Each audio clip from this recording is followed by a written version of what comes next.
We who are believers, remember he said back in chapter 10, you're living out your Christian life, and by living out your Christian life, you might endure suffering and hardship and sacrifice and all of those things. He says you already have. He did that back in chapter 10. But you can continue to live out your Christian life with joy, even in the midst of those things. Paul says the same thing, I think, in 2 Corinthians 6, that though he suffers, he also finds joy. Now, not because he's suffering, but in the suffering, he finds joy. Because there is something else on the other side of it. That's our true hope that we talked about before, at the beginning of chapter 11. So Christ, again, is our example. He went through these things. He suffered a lot more than we did, than we ever will. And yet it was joy for him because he knew what was on the other side of that suffering. And in verse 3, it continues on. It says, "Consider him," that's Jesus, "who endured from sinners such hostility against himself, so that you may not grow weary or faint-hearted." So Jesus obviously suffered. He suffered in a sense voluntarily, but it was even the sinners, it's the sinners who were crucifying him that he was dying for. And our deaths are not for the people who are, our suffering is not for the good of the people who are causing the suffering in our lives, because we aren't Jesus. So we look to Jesus, we consider him, and he is ultimately the one who that we are following. And because we are following after him, we can endure to the end, just like he did. So we have, in our sinful state in which we live, the fact that we are sinners, the fact that we live in a fallen world, we live with other sinners, we look forward to, it's a struggle to make this journey, if I can use the word journey in this case. It's hard for us to continue on in the race sometimes. But God has given to us everything we need to run the race successfully and to finish the race.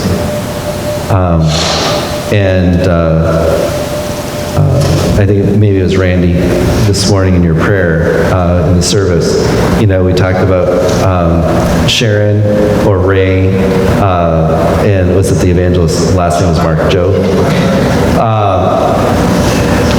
As people who ran the race successfully, they completed it, they finished it. And they are witnesses to us. That we can do it too in this world. But our focus is on Jesus. He's not a witness to us. He is our Savior. And he is the first one who did it sinlessly, did it perfectly. And so we follow after him. All right, so, we're about out of time. Get through verse 3.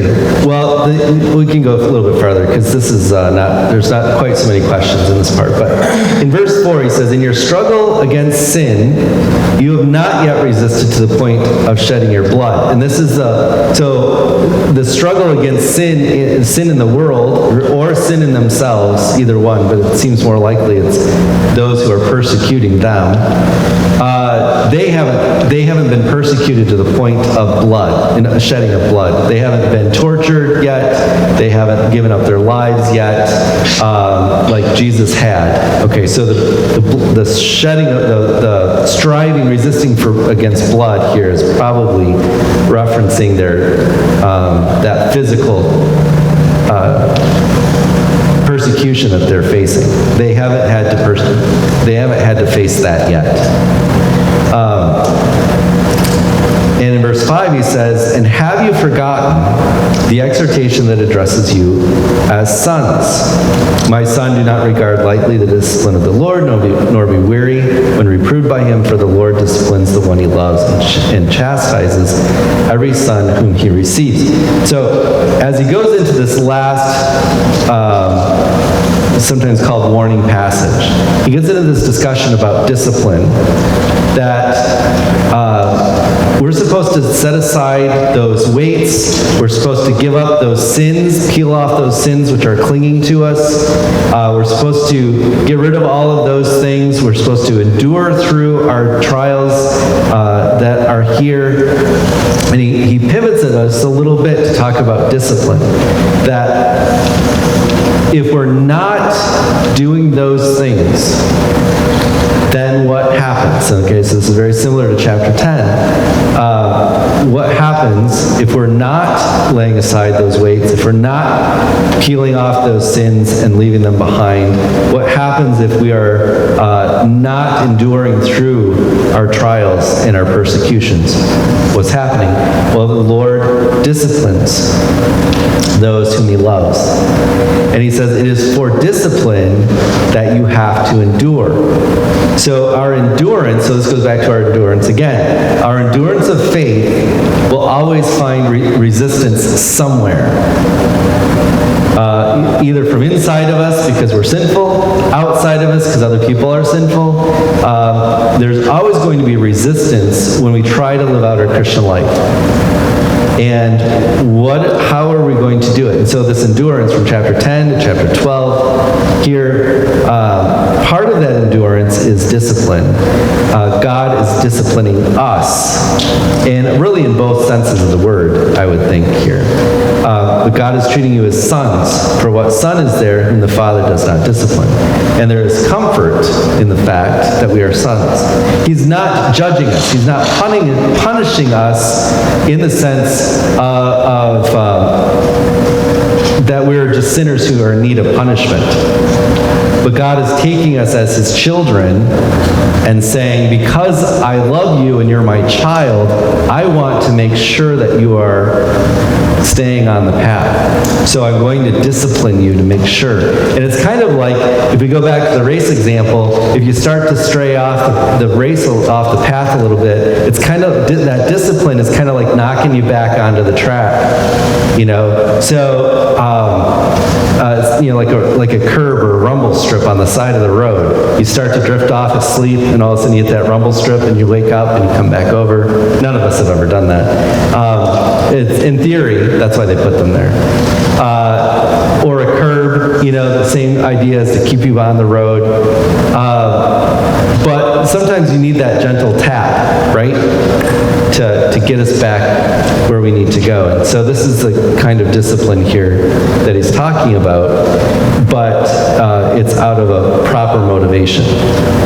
So we'll come back to this idea of discipline, because we are out of time, next week, Lord willing. I think next week, yep.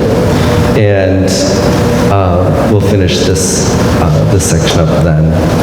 So any questions or comments?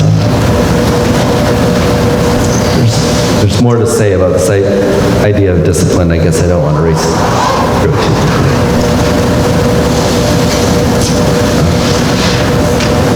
Very good. Daryl, would you like to pray for us? Heavenly Father, I just praise and thank you, Lord, for this opportunity we had to come into your